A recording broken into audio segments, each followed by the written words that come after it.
Students, അപ്പോൾ ഈ വീഡിയോയിലൂടെ നമ്മൾ ഡിസ്കസ് ചെയ്യുന്നത് ഗ്രാറ്റുവിറ്റിയാണ്. ഗ്രാറ്റുവിറ്റി എങ്ങനെയാണ് ഇൻകം ഫ്രം സാലറിയിൽ ടാക്സബിൾ ആവുക. ഒരു എംപ്ലോയർ തൻ്റെ എംപ്ലോയിക്ക് കൊടുക്കുന്ന ഒരു പേയ്മെൻ്റ് ആണ് എന്ത് ഗ്രാറ്റുവിറ്റി എന്ന് പറയുന്നത്. അതിന് പറയുന്നതാണ് എന്ത് ഗ്രാറ്റ്യൂഷ്യസ് പേയ്മെൻറ്റ് എന്ന് പറയുന്നത്. ഓക്കെ, ഇത് എന്തിനാണ് ഒരു എംപ്ലോയർ എംപ്ലോയിക്ക് കൊടുക്കുന്നത്? അത് എന്തിനാണ്? കാരണം ഒരു തൊഴിലാളി, ഒരു എംപ്ലോയിയില്ലേ, ഈ എംപ്ലോയി എന്ത് ചെയ്യുന്നുണ്ട്? സർവീസ് റെൻഡർ ചെയ്യുന്നുണ്ട്, ശരിയല്ലേ? എംപ്ലോയി എന്ത് ചെയ്യുന്നുണ്ട്? എംപ്ലോയറിന് ഒരു സർവീസ് കൊടുക്കുന്നുണ്ട്. അതിൻ്റെ റിട്ടേൺ ആയിട്ട് തിരിച്ചു കൊടുക്കുന്ന ഒരു ഫേവറാണ് എന്ത് ഗ്രാറ്റുവിറ്റി എന്ന് പറയുന്നത്.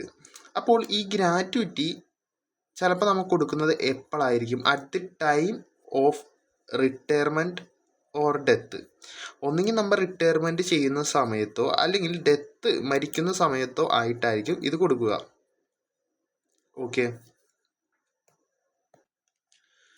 പക്ഷേ നമുക്ക് എന്ത് ചെയ്യാം? വേണമെങ്കിൽ നമുക്ക് അതിന് മുമ്പായിട്ട് നമുക്ക് എന്ത് ചെയ്യാം? ഇത് റെഡീം ചെയ്യാൻ സാധിക്കുന്നതാണ് ഈ ഫണ്ട്. ഓക്കെ, അപ്പോൾ ഇതിലൂടെ നമ്മൾ ഇന്ന് ഡിസ്കസ് ചെയ്യും. ഇതിലുള്ള പ്രോബ്ലംസ്, പ്രൊവിഷൻസ്, കാര്യങ്ങൾ നോക്കും. ഇത് എക്സാമിന് ഒരു ഇമ്പോർട്ടൻ്റ് ആയിട്ടുള്ള പോയിൻ്റാണ്. കുറഞ്ഞ നേരം കൊണ്ട് മാക്സിമം ഔട്ട്പുട്ട് ഉണ്ടാക്കാനായിരിക്കും നമ്മൾ ശ്രമിക്കുക. ഓക്കെ, അപ്പോൾ ഇവിടെ കുറച്ച് കേസുകളുണ്ട്. അപ്പോൾ ടെസ്റ്റിൽ ഇത്തിരിയും കൂടി ഡീറ്റെയിൽഡ് ആയിട്ടാണ് കൊടുത്തേക്കുന്നത്. നമ്മൾ നമ്മുടെ നോട്ടിലോട്ട് പോവുകയാണ്. അതിൽ നിന്ന് കുറച്ചുകൂടി സിമ്പിളായിട്ട് നോക്കാം. അപ്പോൾ ഞാൻ എന്ത് ചെയ്തിട്ടുണ്ട്? എൻ്റെ നോട്ട് എടുത്തിട്ടുണ്ട്. ഓക്കെ, എൻ്റെ നോട്ടാണ് ഇവിടെ കാണുന്നത്. ഗ്രാറ്റുവിറ്റി. ഓക്കെ, നമുക്കൊരു ഗ്രാറ്റുവിറ്റി, ഈ ഗ്രാറ്റുവിറ്റി ഇല്ലേ, എംപ്ലോയർ എന്ത് ചെയ്യുന്നുണ്ട് നമുക്ക്? ഞാൻ എംപ്ലോയി ആണ്. ഓക്കെ, എൻ്റെ എംപ്ലോയർ എനിക്ക് എന്ത് ചെയ്യുന്നു? ഈ ഗ്രാറ്റുവിറ്റി എന്ന് പറയുന്ന ഐറ്റം തരികയാണ്. എനിക്കിത് തന്നത് എപ്പോഴാണ്? സർവീസ്. ഞാൻ ഈ റിട്ടയർ ഒന്നും ചെയ്തിട്ടില്ല, അല്ലെങ്കിൽ ഞാൻ ഡെത്ത് ആയിട്ടില്ല, ഞാൻ മരിച്ചിട്ടില്ല, അല്ലെങ്കിൽ ഞാൻ ആ സ്ഥാപനത്തിൽ നിന്ന് എന്തായിട്ടില്ല, റിട്ടയർമെൻറ്റ് എൻ്റെ ആയിട്ടില്ല. അപ്പോൾ ഞാൻ എന്ത് ചെയ്തു? എനിക്ക് ക്യാഷ് ആവശ്യം വന്നപ്പോൾ സർവീസ് ടൈമിൽ തന്നെ നമ്മൾ അത് മേടിക്കുകയാണ്. അങ്ങനെ സർവീസ് ടൈമിൽ തന്നെ മേടിക്കുകയാണെങ്കിൽ അത് എന്തായിരിക്കും? ഫുള്ളി ടാക്സബിൾ ആയിരിക്കും. നമുക്ക് ഒരു രൂപ പോലും നമുക്ക് എന്ത് കിട്ടില്ല? എക്സംഷൻ കിട്ടില്ല. അതിപ്പോൾ ഗവൺമെൻറ് എംപ്ലോയി ആയിക്കോട്ടെ, നോൺ ഗവൺമെൻറ് എംപ്ലോയി ആയിക്കോട്ടെ, നമുക്ക് എന്ത് കിട്ടില്ല? എക്സംഷൻ കിട്ടില്ല. അതാണ് മനസ്സിലാക്കേണ്ടത്. ഒന്നുകൂടി പറയാം. ഇപ്പോൾ ഇത് കുറച്ച് പ്രൊവിഷൻസ് ആണ്. അപ്പോൾ ഇതൊരു ഫ്ലോ ചാർട്ട് ആക്കിക്കണം. ഇതൊന്ന് ജസ്റ്റ് ഒന്ന് എഴുതിയെടുക്കുക, അതുപോലെ വായിച്ച് പഠിക്കുക. അപ്പോൾ ഗ്രാറ്റുവിറ്റി റിസീവ് ചെയ്യുന്നത് നമ്മുടെ സർവീസ് ടൈമിലാണ്.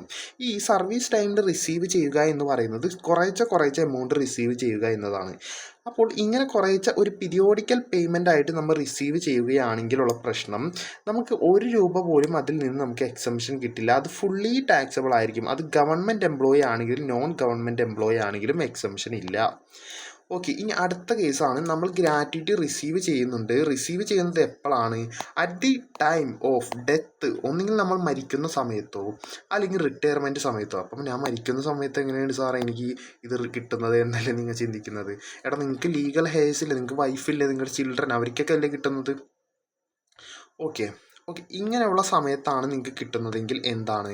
ഇത് എക്സംപ്റ്റഡ് ആണ്. ഇതെന്താണ്? ഇവിടെ എക്സംഷൻസ് ഉണ്ട്. അത് ഗവൺമെൻറ് എംപ്ലോയി ആണ്. അതായത് ഞാനല്ല ഇവിടെ എംപ്ലോയി എന്ന് പറഞ്ഞത്. എൻ്റെ എക്സാമ്പിൾ, ഞാൻ ആരാണ്? ഗവൺമെൻറ് ഒരു എംപ്ലോയി ആണ്. അങ്ങനെയെങ്കിൽ ഞാൻ എന്ത് ചെയ്യേണ്ട? എനിക്കൊരു 10 ലക്ഷം രൂപ ഗ്രാറ്റുവിറ്റി കിട്ടി. ഞാൻ ഒരു രൂപ പോലും ഞാൻ ടാക്സ് അടക്കേണ്ടതില്ല. അതെനിക്ക് എന്താ? ഫുള്ളി എക്സംപ്റ്റഡ് ആണ്. ഗവൺമെൻറ് എംപ്ലോയി ആണെങ്കിൽ ഫുള്ളി എക്സംപ്റ്റഡ് ആണ്. ഇനി ഞാൻ ഗവൺമെൻറ് എംപ്ലോയി അല്ല, വേറെ ഏതോ ഒരു എംപ്ലോയി ആണ്, അതർ എംപ്ലോയി ആണ്. അങ്ങനെയെങ്കിൽ എനിക്ക് കിട്ടുന്ന എക്സംഷൻ എന്താണ്? അതിനെ ഞാൻ അടിയിലോട്ടാക്കുന്നു. ഇവിടെ ഞാൻ പോക കവേർഡ് എന്ന് എഴുതിയിട്ടുണ്ട്. പോക കവേർഡ്, അതുപോലെ പോക എന്താണ്? നോട്ട് കവേർഡ് എന്നും എഴുതിയിട്ടുണ്ട്. എന്താണ് ഈ പോക നോട്ട് കവേർഡും പോക കവേർഡും എന്താണ്? പോക എന്ന് പറയുന്നത് ഞാൻ ഷോർട്ട് ഫോം ആയിട്ട് എഴുതിയതാണ്. അതായത് പേയ്മെൻറ്റ് ഓഫ് ഗ്രാറ്റുവിറ്റി ആക്ട്. ഈ പേയ്മെൻറ്റ് ഓഫ് ഗ്രാറ്റുവിറ്റി ആക്ട് എന്ന് പറയുന്നത് ഒരു ആക്റ്റാണത്. ആ ആക്ടിൻ്റെ അടിയിൽ കവേർഡ് ചെയ്തിട്ടുള്ള എംപ്ലോയി ആണെങ്കിൽ അത് ക്വസ്റ്റ്യനിൽ പറയും കവേർഡ് ആണോ അല്ലേ എന്ന്. അങ്ങനെ കവേർഡ് ചെയ്തിട്ടുള്ള എംപ്ലോയി ആണെങ്കിൽ നമ്മുടെ എക്സംഷൻ്റെ ഒരു ലിസ്റ്റാണ് തന്നേക്കുന്നത്. ഇത് 3 എമൗണ്ട് നമുക്ക് കണ്ടുപിടിക്കണം. ഒന്ന് last drawn salary divided by 26 into 15 into completed years of service and part thereof XX in 6 months. ഇതിപ്പോൾ ജസ്റ്റ് ഒന്ന് കേട്ടാൽ മതി, ക്വസ്റ്റ്യൻ ചെയ്യുമ്പോൾ സെറ്റാക്കി തരാം. അടുത്തത് 20 ലാക്ക് ആക്ച്വൽ റിസീവ്ഡ്. ഇത് 3 നമ്മൾ എടുത്തിരുന്നു. എന്നിട്ട് ഇതിൻ്റെ ലോവർ എടുക്കുന്നു. ഈ 3 ഐറ്റംസില്ലേ, ഈ 3 ഐറ്റംസിൽ ഏറ്റവും ചെറുത് ഏതാണ് എന്ന് നോക്കിയിട്ട് അതായിരിക്കും നമ്മൾ എക്സംഷൻ ആയിട്ട് ക്ലെയിം ചെയ്യുക. ഫോർ എക്സാമ്പിൾ ഒരു 10 ലക്ഷം രൂപ എനിക്ക് ഗ്രാറ്റുവിറ്റി ആയിട്ട് കിട്ടി. ഞാൻ ഈ 3 എമൗണ്ടും കൂടി കുറച്ചപ്പോൾ എനിക്ക് കിട്ടിയത് 5 ലക്ഷം രൂപ. അപ്പോൾ എനിക്ക് എന്ത് ചെയ്യാം, ഈ 10 ലക്ഷത്തിൽ നിന്ന് 5 ലക്ഷം കുറക്കാം. അതായത് ഉണ്ടല്ലോ, എനിക്ക് ഗ്രാറ്റുവിറ്റി ആയിട്ട് കിട്ടിയത് 10 ലക്ഷം രൂപയാണ്. എനിക്ക് എന്ത് ചെയ്യുക, ഇതിൽ നിന്ന് എക്സംഷനായിട്ട് കുറക്കാം. എക്സംഷൻ എന്ന് പറയുന്നത് 3 ഐറ്റം ഉണ്ട്. 3 ഐറ്റം. ഒന്ന് ഒരു ഇക്വേഷൻ ഇട്ടിട്ടാണ് അത് കിട്ടിയത്, എനിക്കൊരു 8 ലക്ഷം എന്ന് കരുത്. രണ്ടാമത് എനിക്ക് ആക്ച്വലി കിട്ടിയത് എത്രയെന്ന് നോക്കണം. ആക്ച്വലി കിട്ടിയത് 5 ലക്ഷം, ആക്ച്വലി കിട്ടിയത് എത്രയാണ്, 10 ലക്ഷമാണ് ആക്ച്വലി കിട്ടിയത്. ഇവിടെ ഒരു ലിമിറ്റ് പറയേണ്ട, അത് 20 ലക്ഷം. ഈ 20 ലക്ഷം എന്ന് ഉദ്ദേശിക്കുന്നത് നമുക്ക് മാക്സിമം ക്ലെയിം ചെയ്യാൻ പറ്റുന്ന എക്സംഷൻ 20 ലക്ഷം വരെയാണ്. അപ്പോൾ ഇതിലേതാ ഏറ്റവും ചെറുത്? നമ്മുടെ ആ ഇക്വേഷൻ പ്രകാരം 8 ലക്ഷം. ഈ 8 ലക്ഷം എന്ത് ചെയ്യുക, ഈ 10 ലക്ഷത്തിൽ നിന്ന് കുറക്കാം. ഈ 10 ലക്ഷത്തിൽ നിന്ന് 8 ലക്ഷം കുറച്ച് കഴിഞ്ഞാൽ ബാക്കിയുള്ള 2 ലക്ഷം എന്ന് പറയുന്നതാണ് എന്ത്, നമ്മൾ ഗവൺമെൻറ്റിലോട്ട് ടാക്സ് അടയ്ക്കേണ്ടത്. ഒരു എക്സാമ്പിൾ ആയിരുന്നു. ഓക്കെ, അപ്പം നമ്മളിപ്പോൾ നോക്കിയത് എന്താണ്, പേയ്മെൻറ്റ് ഓഫ് കവേർഡ് പോക കവേർഡ് ആണ് എങ്കിൽ. ഇനി നമ്മൾ പറയുകയാണ് പേയ്മെൻറ്റ് ഓഫ് ഗ്രാറ്റുവിറ്റി ആക്ടിൻ്റെ അണ്ടറിൽ കവേർഡ് ചെയ്യാത്ത എംപ്ലോയി ആണ്. അങ്ങനെയെങ്കിൽ അവരുടെ എക്സംഷൻ എന്ന് പറയുന്നത് average salary divided by 2 × CYS. Short form ആയിട്ട് ഞാൻ എഴുതിയേക്കാനാണ്. നിങ്ങൾ എഴുതുമ്പോൾ എന്ത് ചെയ്യണം, completed years of service. C for completed, Y for years, S for service, completed years of service. ഇവിടെ എന്തില്ല, പാർട്ട് ദെയർ ഓഫ്. ഇവിടെ ഞാൻ ഒരു സാധനം കൊണ്ട് ഇട്ടിട്ടുണ്ട്, completed years of service and part there of XX in 6 months. ഈ scenario ഒന്ന് ഞാൻ ഇപ്പം തന്നെ പറഞ്ഞു തന്നേക്കാം, അല്ലെങ്കിൽ എനിക്ക് പിന്നീട് ഡൗട്ടാവും. അതായത് നമ്മൾ പോകയിൽ കവേർഡ് ചെയ്യുന്നതാണെങ്കിൽ നമ്മൾ വെറും കംപ്ലീറ്റഡ് ഇയേഴ്സ് അല്ല. ഫോർ എക്സാമ്പിൾ നിങ്ങൾ 25 വർഷം എന്ത് ചെയ്തിട്ടുണ്ട്, അവിടെ കംപ്ലീറ്റ് ചെയ്തിട്ടുണ്ട്. അതായത് 25 വർഷം നിങ്ങൾ അവിടെ പണിയെടുത്തിട്ടുണ്ട്. അങ്ങനെയെങ്കിൽ നിങ്ങൾ എന്ത് ചെയ്യുന്നു, 25 വർഷം തന്നെ നിങ്ങൾ എന്ത് ചെയ്യുന്നു, ഇവിടെ കംപ്ലീറ്റഡ് ഇയേഴ്സ് ഓഫ് സർവീസ് ആയിട്ട് എടുക്കുന്നു. ഇനി ഫോർ എക്സാമ്പിൾ നിങ്ങൾ സർവീസ് ചെയ്ത് 25 വർഷവും 5 മാസവുമാണ്. ഓക്കെ, അപ്പോൾ നിങ്ങൾ എന്ത് ചെയ്യുക, 25 തന്നെ എടുക്കുക. കാരണം ഈ completed years of service and part there of excess in 6 months എന്ന് പറയുന്നത്, അതായത് ഇപ്പോൾ നിങ്ങൾക്ക് ഇവിടെ 25 6 ആണ്. ഈ 5 ഇല്ലേ, ഈ 5ന് പകരം എന്താണെന്ന് കരുതുക, ഇവിടെ ഒരു 6 ആയിരുന്നെങ്കിൽ 25 years ആൻഡ് 6 months ആണ്. നിങ്ങൾ എന്ത് ചെയ്യണം, ഈ 25ന് പകരം നിങ്ങൾ എന്തെടുക്കണം, അടുത്ത വർഷം എടുക്കണം. അടുത്ത വർഷം എത്രയാണ്, 26 എടുക്കണം. ഇതാണ് ഒരു എക്സാമ്പിൾ. ഇനി അടുത്തത് 25 വർഷവും നിങ്ങൾ എന്ത് ചെയ്യുന്നു, 8 മാസവും അവിടെ വർക്ക് ചെയ്യുന്നു. നിങ്ങൾ എടുക്കേണ്ടത് 25 ആണോ, പൊട്ടത്തെറ്റ്, 25 അല്ല നിങ്ങൾ എടുക്കേണ്ടത്. എത്രയാണ്, 26 എടുക്കേണ്ടത്. ഓക്കെ, ഇനി നിങ്ങൾ വർക്ക് ചെയ്തത് 25 വർഷവും 4 മാസവുമാണ് നിങ്ങൾ വർക്ക് ചെയ്തത്. അങ്ങനെയെങ്കിൽ എത്രയായിട്ടാണ് വർഷത്തിന് എടുക്കേണ്ടത്, 26 വർഷമായിട്ടാണോ? അല്ല, പൊട്ടത്തെറ്റ്. കാരണം എന്താ, ഇത് 4 മാസമാണ്, 6 മാസത്തിൻ്റെ അടിയിലാണ്. അറ്റ്ലീസ്റ്റ് 6 മാസമെങ്കിലും വരണം. അപ്പോൾ നമുക്ക് ഇതിന് എന്തെടുക്കാം, 25 മാസം എന്നെടുക്കാം. ഇനി 25 വർഷവും 9 മാസവുമാണ് എന്ന് കരുതുക. അങ്ങനെയെങ്കിൽ നിങ്ങൾക്ക് എന്തെടുക്കാം, 26 മാസം എടുക്കാം. കാരണം എന്താ, 6 മാസത്തിൻ്റെ മുകളിലാണ്. This is the example. Okay, ഇതൊന്ന് വായിച്ചാളയട്ടെ. ഓക്കെ, അപ്പോൾ എന്താണ് അപ്പോൾ സെറ്റല്ലേ? ഓക്കെ, അപ്പോൾ ഇതാണ് ഈ കംപ്ലീറ്റഡ് ഈ സാധനമില്ല, ഈ and part there of excess in 6 months എന്ന് പറയുന്ന ക്രൈറ്റീരിയ എന്തില്ല, ഇവിടെ ഇല്ല. ഇവിടെ just completed years of service. For example നിങ്ങൾക്ക് എന്ത് ചെയ്യുന്നു, 27 വർഷം തന്നു, നിങ്ങൾ എന്ത് ചെയ്യുന്നു, 27 വർഷം തരുന്നു. ഇനി നിങ്ങൾക്ക് 27 വർഷവും ഇയാൾ എന്ത് ചെയ്തിട്ടുണ്ട്, 4 മാസവും വർക്ക് ചെയ്തെന്ന് പറയുന്നത്, നിങ്ങൾ എന്ത് ചെയ്താൽ മതി, 27 വർഷം തന്നെ എടുത്താൽ മതി. ഇനി നിങ്ങളുടെ അടുത്ത് പറയുന്നു 27 വർഷവും 6 മാസവും ചെയ്തിട്ടുണ്ടെന്ന് പറയുന്നത്, 27 വർഷം തന്നെ എടുത്താൽ മതി. ഇനി ക്വസ്റ്റ്യൻ്റെ 28 എന്നുണ്ടെങ്കിൽ എന്ത് ചെയ്യുക, 28 എടുക്കുക. അങ്ങനെ കറക്റ്റായിട്ട് മാത്രം നിങ്ങൾ എന്ത് ചെയ്താൽ മതി, എടുത്താൽ മതി. ആ പകുതി വരെയും ആണെങ്കിൽ അടുത്ത വർഷത്തിലോട്ട് എടുക്കുക, അതിൻ്റെ താഴെയാണെങ്കിൽ അതിൻ്റെ മുമ്പത്തെ വർഷം എടുക്കാം എന്നുള്ള ആ കോൺസെപ്റ്റ് ഇവിടെ വേണ്ട. ഡയറക്റ്റ്ലി നിങ്ങൾക്ക് എടുക്കാം. എന്നിട്ട് എന്ത് ചെയ്യണം, ഇൻറ്റു ചെയ്യണം. ആവറേജ് സാലറി മൈനുവല്ലേ, ഇവിടെ എന്തുണ്ട്, average salary divided by 2 × completed years of service. 2 എന്ന് പറയുന്നത് 20 ലക്ഷം, 3 എന്ന് പറയുന്നത് ആക്ച്വൽ റിസീവർ ആണ്. ഓക്കെ, ഞാനിപ്പോൾ പറഞ്ഞ കേസില്ലേ അതാണ് ഇത്. ഇവിടെ എന്താ പറയുന്നത്, 6 month or more than 6 months shall be considered 1 year. അതായത് എടാ നിങ്ങളുടെ ക്വസ്റ്റ്യനിൽ ഒരു 26 വർഷവും 26 വർഷവും 6 മാസവുമാണ് വർക്ക് ചെയ്യുന്നതെങ്കിൽ നമ്മളിവിടെ പഠിച്ചിരിക്കുന്നത് എന്താ, 6 മാസവും അതിൻ്റെ മുകളിലാണെങ്കിൽ ഒരു വർഷമായിട്ട് എടുക്കണം. അതായത് അതിന് 27 വർഷമായി കണക്കാക്കണം. ഇനി നിങ്ങൾ വർക്ക് ചെയ്തത് 27 വർഷവും 4 മാസവുമാണ്. ഇതെന്താ 6 മാസം അറ്റ്ലീസ്റ്റ് എങ്കിലും ഉണ്ടോ? ഇല്ല. 6 മന്ത്സോ അല്ലെങ്കിൽ മോർ ആയിരിക്കണം. ഇതെന്താ 6 മന്ത്സിൻ്റെ അടിയിലല്ലേ? അപ്പോൾ നിങ്ങൾക്ക് ഇതിനെ എന്ത് ചെയ്യാം, 26 വർഷമായിട്ട് തന്നെ എടുത്താൽ മതി. 26 വർഷമായിട്ട് തന്നെ എടുത്താൽ മതി. സെറ്റല്ലേ. അപ്പോൾ നമ്മുടെ കോൺസെപ്റ്റ് കഴിഞ്ഞിട്ടുണ്ട്. അപ്പോൾ നമുക്കൊന്ന് റിവേഴ്സ് ചെയ്താലോ. അതായത് ഗ്രാറ്റുവിറ്റി നിങ്ങൾ റിസീവ് ചെയ്യുന്ന സമയത്ത് റിസീവ് ചെയ്യുന്നത് എന്താ, നിങ്ങൾ സർവീസിലായിരിക്കുമ്പോൾ തന്നെ ഒരു ചെറിയ എമൗണ്ടുകളായിട്ട് റിസീവ് ചെയ്യുകയാണ്. അങ്ങനെയുള്ള ചെറിയ എമൗണ്ടുകളാണെങ്കിൽ അത് മൊത്തം റിസീവബിളാണ്. അവിടെ ഗവൺമെൻറ് ആണോ നോൺ ഗവൺമെൻറ് എംപ്ലോയി ആണോ എന്നത് നോക്കേണ്ടത് ക്രൈറ്റീരിയ അല്ല. കാരണം അത് നോക്കണ്ട. പൊതുവെ ഗവൺമെൻറ് എംപ്ലോയികൾക്ക് കുറേ എക്സംഷൻ ഉണ്ട്. അത് ഇവിടെ തന്നെ നമുക്ക് നോക്കാം. നമ്മളൊരു ലംസം എമൗണ്ട് ആയിട്ട് നമ്മൾ മരിക്കുന്ന സമയത്തോ അല്ലെങ്കിൽ ആ റിട്ടയർമെൻറ്റിൻ്റെ സമയത്തോ ആണ് നമ്മളിത് റിസീവ് ചെയ്യുന്നതെങ്കിൽ നമുക്ക് കുറച്ച് എക്സംഷൻസ് കിട്ടും. പക്ഷേ സർവീസിലാണെങ്കിൽ എന്ത് കിട്ടില്ല, എക്സംഷൻ കിട്ടില്ല സർവീസ് ടൈമിലാണെങ്കിൽ. അപ്പോൾ അത് ഗവൺമെൻറ് എംപ്ലോയി ആണെങ്കിൽ ഫുള്ളി എക്സംപ്റ്റ്. ഞാനപ്പോൾ ഇവിടെ പറഞ്ഞ കേസ് എന്താണെന്ന് മനസ്സിലായോ? ഗവൺമെൻറ് എംപ്ലോയിക്ക് എന്തുണ്ട്, എക്സംഷൻ ഉണ്ട്. ഇനി അതർ എംപ്ലോയീസിൻ്റെ കേസാണ് പറഞ്ഞത്. പോക കവേർഡ് ചെയ്യുന്നുണ്ടെങ്കിൽ ഈ 3 ലിമിറ്റും, അതേപോലെ പോക കവേർഡ് ചെയ്യുന്നില്ലെങ്കിൽ ഇവിടെ കാണുന്ന ഈ 3 ലിമിറ്റും നോട്ട് ചെയ്യുക. എടാ അപ്പം ഞാൻ തുടങ്ങിയപ്പോൾ ഒരു കാര്യം പറഞ്ഞായിരുന്നു. എന്താണ് ഇത്, നമ്മൾ at the time of death or retirement. അപ്പോൾ ഈ മരിക്കുന്ന സമയത്ത് കിട്ടിയാൽ ഇത് എങ്ങനെയാണ് സാർ ടാക്സബിൾ ആവുന്നത്, അതെങ്ങനെയാണ് എന്ന് വരുത്തുന്നത്. എടാ ഇതിൻ്റെ എമൗണ്ട് ഓഫ് ഗ്രാറ്റുവിറ്റി പേ ചെയ്യുന്നത് ആർക്കാണ്? എംപ്ലോയിക്കാണ് പേ ചെയ്യുന്നത്. പക്ഷേ ആ പേ ചെയ്യുന്നത് എന്ന് പറയുന്നത് ഈ റിട്ടയർമെൻറ്റിൻ്റെ സമയത്തും അദ്ദേഹം സർവൈവ് ചെയ്യുന്നുണ്ട്, അദ്ദേഹം ജീവനോട് ഉണ്ടെങ്കിൽ മാത്രമാണ്. ഇനി അല്ലാത്ത കേസ് ഓർ സിറ്റുവേഷൻ ഉണ്ടാവില്ലേ, കാരണം അദ്ദേഹം മരിച്ചു പോയി. അങ്ങനെയാണെങ്കിൽ എന്ത് ചെയ്യും, അദ്ദേഹത്തിൻ്റെ വൈഫിന്, ഇനി വൈഫ് അല്ലെങ്കിൽ ചിൽഡ്രന് കൊടുക്കും. അല്ലെങ്കിൽ ഇഫ് ഹി ഡൈസ് ബിഫോർ ഡിറ്റർമൈൻമെൻറ്റ്, അല്ലെങ്കിൽ അദ്ദേഹം മരിക്കുന്നതിന് മുമ്പായിട്ട് കൊടുക്കും. അപ്പോൾ ഇങ്ങനെയാണ് ഈ കേസ് വരുന്നത്.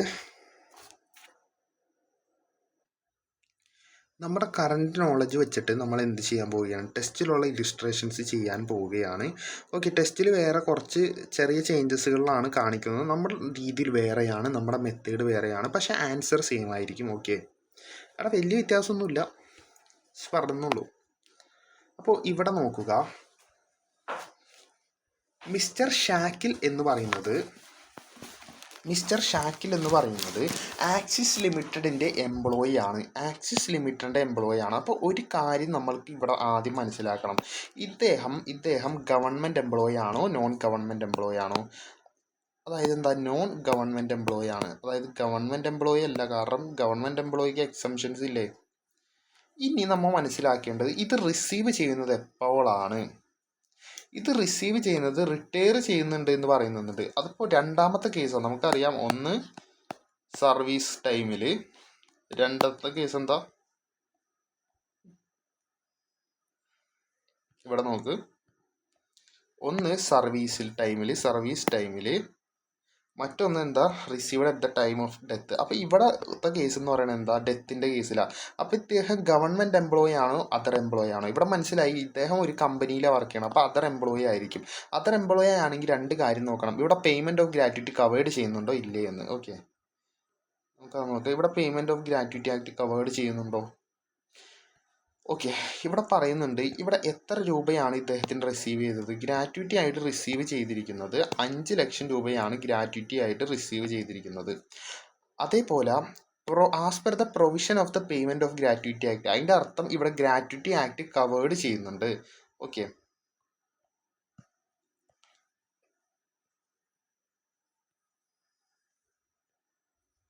ഇവിടെ കവേർഡ് ചെയ്യുന്നുണ്ട്. അപ്പോൾ കേസ് നോട്ട് കവേർഡ് ആണോ കവേർഡ് കേസാണ്. അപ്പോൾ ഇവിടെ ലാസ്റ്റ് ഡ്രോൺ സാലറി നമുക്ക് വേണം, ഡിവൈഡഡ് ബൈ 26 ഇൻറ്റു, ഇനി നമുക്ക് നമ്മുടെ നോട്ടിലോട്ട് പോകാം, ഇവിടെ ഞാൻ കൊടുക്കാം. ഓക്കെ, കാര്യങ്ങൾ ഓക്കെ. അപ്പോൾ ഫ്ലോ ചാർട്ട് വെച്ച് എങ്ങനെ അനാലിസിസ് ചെയ്യണമെന്ന് ഇപ്പോൾ ഏകദേശം ഒരു ധാരണ കിട്ടിയിട്ടുണ്ടാവും. അപ്പോൾ ഇദ്ദേഹം റിട്ടയർ ചെയ്തപ്പോൾ 2023 മാർച്ചിലാണ് റിട്ടയർ ചെയ്യുന്നതെന്ന് പറയുന്നുണ്ട്. അതേപോലെ ഇദ്ദേഹം എത്ര നാളത്തെ സർവീസ് കൊടുത്തിട്ടുണ്ട്? 27 വർഷത്തിൻ്റെയും 9 മാസത്തിൻ്റെയും കൊടുത്തിട്ടുണ്ട്. അപ്പോൾ ഇവിടെ എന്ത് ശ്രദ്ധിക്കണം? ഇവിടെ ശ്രദ്ധിക്കേണ്ട ഒരു കാര്യമുണ്ടല്ലോ, ഞാനിപ്പോൾ കുറച്ച് നേരം കൊണ്ട് പഠിപ്പിച്ചു. ഇവിടെ എന്തുണ്ട്? 27 വർഷവും 9 മാസവും തന്നേക്കണം. അതായത് 6 മാസത്തിൻ്റെ മുകളിലാണ് എക്സ്ട്രാ തന്നേക്കണം. അപ്പോൾ ഇതിനെ നമ്മൾ എന്ത് ചെയ്യും? 28 മാസമായിട്ട് എടുക്കും. സെറ്റല്ലേ? 28 മാസമായിട്ട് വേണം നമ്മൾ എടുക്കാൻ. 6 മാസത്തിൻ്റെ മുകളിലാണ് അത് വന്നിരിക്കുന്നത്. സെറ്റ്. ഇനി at the time of the റിട്ടയർമെൻറ്റിൽ ഇദ്ദേഹത്തിൻ്റെ സാലറി എന്ന് പറയുന്നത് എത്ര? സാലറി എന്ന് പറയുന്നത് 17,000 ആണ്. അതെന്തിനാണെന്ന് ഞാൻ പറയാം. നമ്മുടെ അടുത്ത് കണ്ടുപിടിക്കാൻ പറഞ്ഞിരിക്കുന്ന റിക്വയർമെൻറ്റ് എന്താണ്? നമുക്ക് കണ്ടുപിടിക്കേണ്ടത് എത്രയാണ് ഗവൺമെൻറ്റിലോട്ട് അടക്കുന്ന ടാക്സബിൾ ആയിട്ടുള്ള ഗ്രാറ്റുവിറ്റിയുടെ എമൗണ്ട് മിസ്റ്റർ ഷാക്കിലിൻ്റെ അണ്ടറിൽ അസിസ്മെൻറ്റ് ഇയറിൽ എത്രയാണ്. ആദ്യം ഇത് covered under payment LTS means നമ്മളിവിടെ കണ്ടു എന്താണ്? ലാസ്റ്റ് ഡ്രോൺ സാലറി നോക്കുക. Last drawn salary divided by 26 into 15 into completed years of service and part there of in excess of 6 months. അപ്പോൾ ഇവിടെ എത്ര? പാർട്ട് ദെയർ ഓഫ് ഇൻ നമുക്ക് മനസ്സിലായല്ലോ. മറ്റേ എന്താ പറയുന്നത്? ആ 6 മന്ത്സിൻ്റെ കേസ്. ഇനി ഞാനത് റിപ്പീറ്റ് ചെയ്യില്ല കേട്ടോ. ഇനി ഞാൻ റിപ്പീറ്റ് ചെയ്യില്ല. 2 വട്ടം റിപ്പീറ്റായി. ഓക്കെ. അപ്പോൾ ലാസ്റ്റ് ഡ്രോൺ സാലറി ഇവിടെ എത്രയെന്ന് ആദ്യം മനസ്സിലാക്കണം. എടാ ഇദ്ദേഹത്തിൻ്റെ മന്ത്ലി സാലറി എത്ര? 17,000 ആണ്. അപ്പോൾ എല്ലാ മാസവും ഇദ്ദേഹത്തിന് 17,000 രൂപ തന്നെയാണ് ലഭിക്കുന്നത്. അപ്പോൾ ഇതിൻ്റെ ഇപ്പോൾ ഇദ്ദേഹം റിട്ടയർ ആയതെന്നാ 31 മാർച്ച് 23-ന്. അപ്പോൾ ഇതിൻ്റെ മുമ്പത്തെ മാസത്തെ സാലറിനെയാണ് ലാസ്റ്റ് ഡ്രോൺ സാലറി എന്ന് പറയുന്നത്. ഓക്കെ, നമ്മൾ റിട്ടയർ ചെയ്യുന്നത് മാർച്ചിലാണെങ്കിൽ ഫെബ്രുവരിയിലെ സാലറിയാണ് ഇവിടെ ഉദ്ദേശിക്കുന്നത്. ലാസ്റ്റ് ഡ്രോൺ സാലറി എത്രയായിരിക്കും? 15,000 ആയിരിക്കും. ഓക്കെ, 15,000 ആണ് ഇദ്ദേഹം. 17,000, തെറ്റിപ്പോയതാ, 17,000. അപ്പം ലാസ്റ്റ് ഡ്രോൺ സാലറി എത്രയാണ്? 17,000. ഇതിന് ഞാൻ എന്ത് ചെയ്യുന്നു? ഇങ്ങോട്ടെടുത്ത് എഴുതുന്നു. 17,000 ഞാൻ എഴുതി. സെറ്റല്ലേ? 17,000 എഴുതിയതൊന്നും എഴുതിയിട്ടില്ല. ഇനി നമുക്ക് വേണ്ടത് 26 ആണ്. അത് നമ്മുടെ ഇക്വേഷനിലുള്ളതാണ്. ആ 26നെ ഞാൻ എടുത്ത് എഴുതുന്നു. ഇനി നമുക്ക് വേണ്ടത് 15 ആണ്. ആ 15 ഞാൻ ഇങ്ങോട്ട് കൊണ്ടുവന്ന് എടുത്ത് എഴുതുന്നു. ഓക്കെ, ഇനി നമുക്ക് വേണ്ടത് completed years of service and part there of in excess of 6 months ആണ്. അതിവിടെ ക്വസ്റ്റ്യനിലുണ്ട്. എത്രയാ? 27 ഇയേഴ്സും 9 മാസമാണ്. 6 മാസത്തിൻ്റെ കൂടുതലുണ്ട്. അതുകൊണ്ട് തന്നെ 28 മാസം എന്ന് പറഞ്ഞ് നമ്മൾ എടുക്കുന്നു.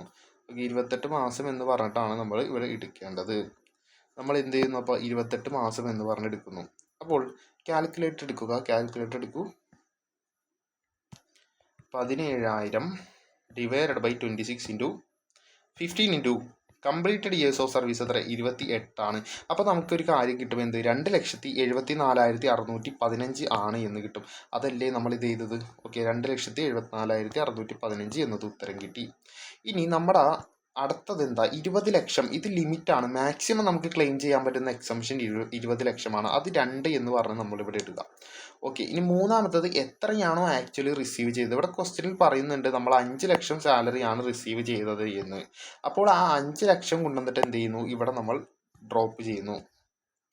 ഇനി നമ്മൾ നോക്കുന്നത് ഈ 3 എമൗണ്ടില്ലേ? 2,74,615, 20 ലക്ഷം, 5 ലക്ഷം. ഇതിൽ ഏതാണ് ഏറ്റവും ചെറുത്? 2,74,615 ആണ് അല്ലേ? നമ്മൾ എന്ത് ചെയ്യണം? നമുക്ക് കിട്ടിയ ഗ്രാറ്റുവിറ്റി എത്രയാണ്? റിസീവ് ചെയ്തത് 5 ലക്ഷമാണ് നമുക്ക് കിട്ടിയത്. ഓക്കെ, 5 ലക്ഷം കിട്ടിയിട്ടുണ്ട്. ഇതിൽ നിന്ന് നമുക്ക് എന്ത് കുറക്കാം? എക്സംഷൻ ആയിട്ടുള്ള ആ ഏറ്റവും ലോവസ്റ്റ് ആയിട്ടുള്ള എമൗണ്ട് ആയിട്ടുള്ള 2,74,615 നമ്മൾ കുറക്കുന്നു. അങ്ങനെ കുറക്കുന്ന സമയത്ത് കിട്ടുന്ന എമൗണ്ട് ഈ 5 ലക്ഷത്തിൽ നിന്ന് കാൽക്കുലേറ്റർ എടുക്കാം, ആവശ്യമില്ല.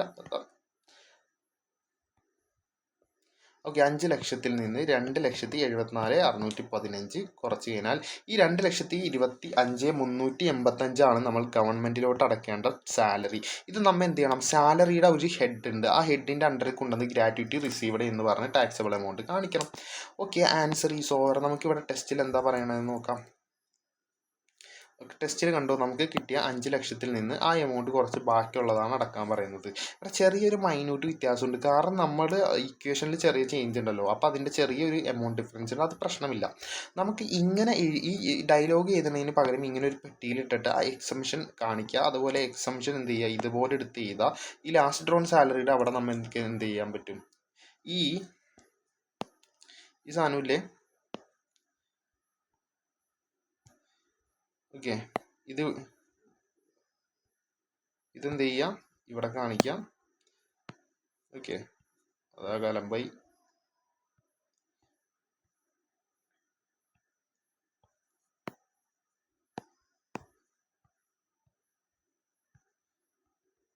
ഓക്കെ. അതെന്തിലും ആവട്ടെ. അപ്പോൾ ഇതേപോലെ മൂന്നിനെയും കാണിച്ചിട്ട് കുറച്ചാൽ മതി. മനസ്സിലായി എന്ന് കരുതുന്നു. മനസ്സിലായിട്ടില്ലെങ്കിൽ ഒന്ന് ചെറിയൊരു ഇതിലോട്ടിട്ട് വീണ്ടും കാണാൻ ശ്രമിക്കുക.